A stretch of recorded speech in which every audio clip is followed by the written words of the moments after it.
Assalamu alaikum, grade 7. I hope all of you are fine and doing well. Okay, students, so today we are going to start our exercise of unit number 2, War and Peace, and lesson number 1, the paper Cranes of Peace. Okay, students, so first of all, you have to open your page number 31.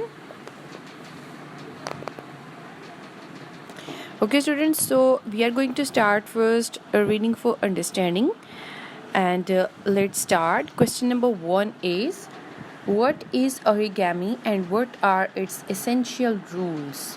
origami क्या है और इसके जो essential जो इसके rules हैं वो कौन से हैं? So you will explain that origami is a very ancient Japanese art of paper folding. Ancient rules of origami are neither scissors nor glue is to be used. आपने इसको एक्सप्लेन करना है कि ऑरिगेमी जो है वो जापानीज़ का पुराना पेपर फोल्डिंग का आर्ट है और इसके जो एसेंशियल रूल्स हैं उनमें एसेंशियल रूल्स ये हैं कि ना ही वो सीज़र यूज़ करते हैं ना ही वो ग्लू यूज़ करते हैं. Question number 2 is, what did the Japanese legend have to say about folding origami cranes? अब जो जापानीज़ के जो लेजेंड थे वो पेपर फोल्डिंग ऑरिगेमी क्रेन्स को फोल्ड करने के बारे में क्या कहते थे? And you will explain that the Japanese legend says that whoever folds 1000 origami cranes will live a long life. वो क्या कहते थे कि जो भी 1000 origami cranes को फोल्ड करेगा तो वो लंबी उम्र पाएगा. Question number 3 is, what happened in Hiroshima in Japan in 1945? 1945 में जापान के अंदर जो उसका एक सिटी था हिरोशिमा, उसमें क्या हुआ था? And you will explain that on 6 August 1945 a B-29 bomber dropped the world's first atomic bomb on Hiroshima, a city which had until then experienced very little conventional bombing. The atomic bomb exploded at 1:15 a.m. 580 meters above the city center. क्या हुआ था कि उस दिन जो एक दुनिया का सबसे बड़ा बॉम्ब जो था वो गिराया गया था अमेरिका की तरफ से हिरोशिमा पर और जिसके इफ़ेक्ट जो थे वो बहुत ज़्यादा थे और एटॉमिक बॉम्ब जो था वो एक्सप्लोड हुआ था 8:15 पर मॉर्निंग टाइम में और ये 580 मीटर्स जो है वो सिटी के सेंटर में 580 मीटर्स तक गिराया गया था. Okay, student, question number 4 is, what were the immediate and long-term consequences of this event? जब बॉम्ब गिराया गया था तो इसके फौरी तौर पर और बहुत अरसे बाद के जो consequences थे, जो के असरात थे, वो एक्सप्लेन करने हैं आपने. और आप लोग इसमें एक्सप्लेन करोगे कि 10 of thousands of people were killed instantly by the blast. के फौरी तौर पर जो लोग मरे थे वो हज़ारों की तादाद में थे, 10,000 की तादाद में थे.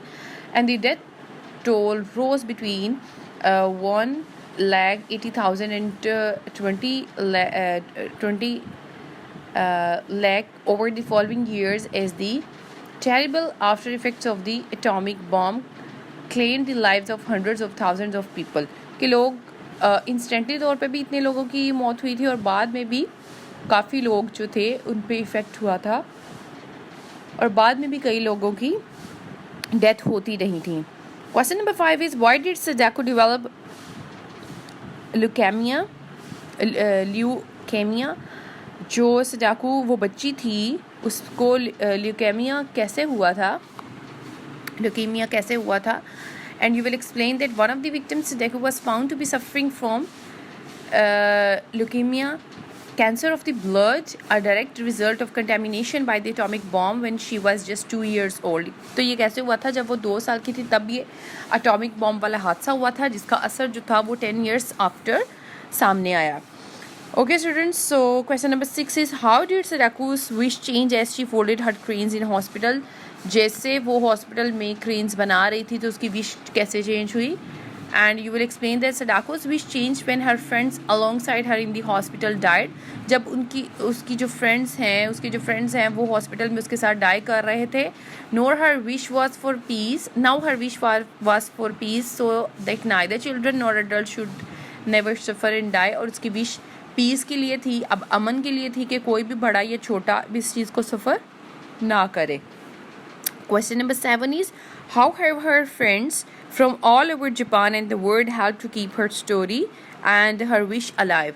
किस तरह से पूरे जापान के में उसके फ्रेंड्स और लोगों ने किस तरह उसकी विश को ज़िंदा रखने में मदद की. So, and you will explain that her friends were determined that she should be remembered and her wish be fulfilled. Young people from all over the Japan contributed money for the project, which would ensure the Sadako would never be forgotten. In 1958, a statue of Sadako holding a golden crane was unveiled in Hiroshima Peace Paper. तो क्या हुआ था कि उसकी wish को पूरा, सब लोगों का यही प्रोजेक्ट था कि उसकी विश को पूरा किया जाए और उसको याद रखा जाए. इसलिए 1958 में एक उसका स्टैचू बनाया गया था, सदाको का स्टैचू बनाया गया था जिसके हाथ में गोल्डन क्रेन था और वो 1958 में उसको अनवेल किया गया था पीस पार्क में.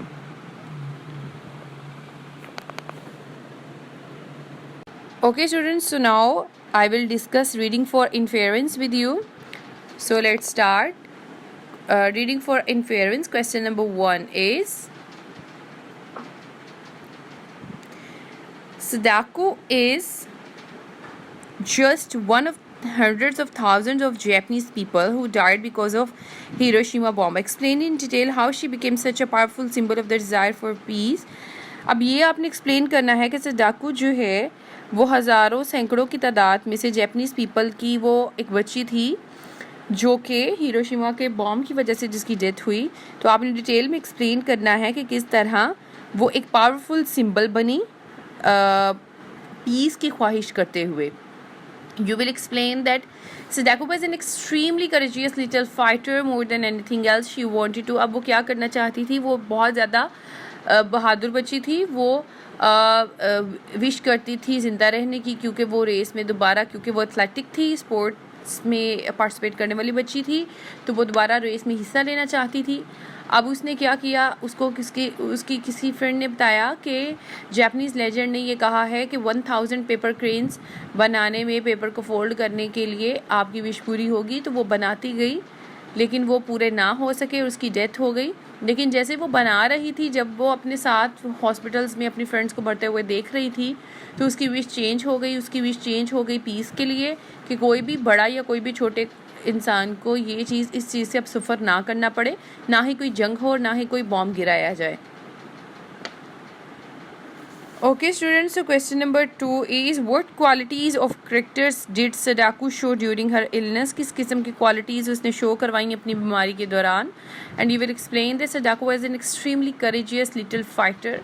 वो बहुत बहादुर बच्ची थी जो कि इस चीज़ के साथ लड़ सकती थी.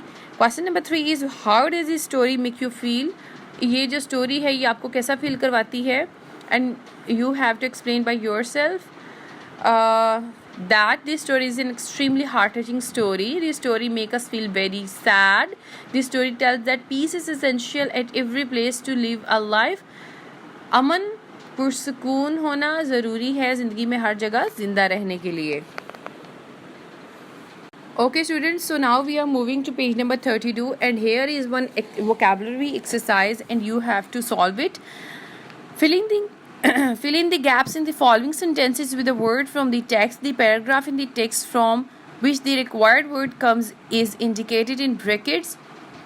In these sentences, the word may be used in a different sense from that in the text. अब क्या करना है, आपके सामने कुछ sentences हैं, filling the gaps हैं और जहाँ पर ब्रैकेट में पैराग्राफ लिखे गए हैं वहाँ से उस पैराग्राफ से आपने सूटेबल वर्ड पिक करना है जो यहाँ पर ऐड करना है आपने. So let's start. Number A is it was paragraph number 1. Paragraph number 1 से कुछ ऐसा वर्ड आपने पिक करना है जो इस सेंटेंस पे सूट करे. It is a dash moment in the film when the mother was reunited with her daughter whom she had not seen for 10 years. So students, read paragraph number 1 again and see which word will be used here. So here the word poignant will be used. Poignant का मतलब भी होता है बहुत ज़्यादा heart touching moment और बहुत ज़्यादा दिल को sorrow कर देने वाला moment. So poignant here we will use. B number is Tariq always has to be different. He never does anything in a dash way. And here paragraph number 2. अब यहाँ पर paragraph number 2 से आपने कोई word उठाना है and the word will be conventional. What the word will be? Conventional. That's good. Number C is the paragraph 3. अब यहाँ पर paragraph number 3 से आपने कोई word उठाना है. The dash in the harbor following the oil spill from the tanker was very sad to see. और क्या आप यहाँ पर word लिखेंगे? Contamination. What the word will be? Contamination. Number D is tragically war always seemed to involve dash. Paragraph number 4. और यहाँ पर आप word लिखेंगे atrocity. Means cruelty. Number E is your hard work this term has been an dash to us all. Amir, well done. अब paragraph number 5 से कौन सा word उठाएंगे? इंस्पायरेशन. कौन सा word? Inspiration. Number F is the sculpture was finally dash after the sculptor had worked on it for 16 years, long years. और paragraph number 5 से word उठाना है that will be unveiled, जिसको बेनकाब किया जाए. Unveiled. Number G is the fire at the factory was so fierce that it was 50 hours before it was finally dash. And paragraph number 6 से हम उठाएंगे. So it will be extinguished. Extinguished. Number H is the athlete taking part in the Olympics was devastated to the dash from the race she thought she had won because she had made a false start. And the word will be eliminated. What the word will be? Eliminated.